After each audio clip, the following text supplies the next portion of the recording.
আসসালামু আলাইকুম। এই যে চাকচাক করে আলু ভাজি করব। আলু ভাজিতে লবণ, হলুদ, মরিচ, আদা, রসুন সব কিছু দিয়ে মাখায় রাখছিলাম। এখন কড়াইয়ে দিয়ে দেব। তেল দিয়ে কড়াইয়ের মধ্যে এরকম দিয়ে দিলাম। এপাশ ওপাশ লাল লাল করে ভেজে নিয়ে উঠিয়ে রাখবো। অনেকদিন পরে এভাবে আলু ভাজি খেতে ইচ্ছে করলো, তাই করলাম।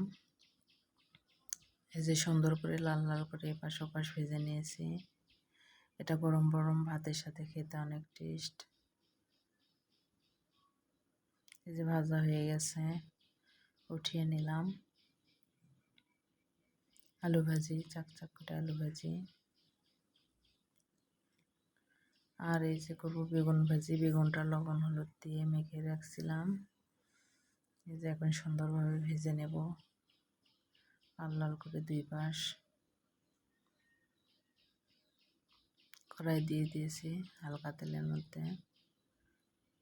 এই যে সুন্দর করে এপাশ ওপাশ দুই পাশ লাল লাল করে ভেজে নিলাম।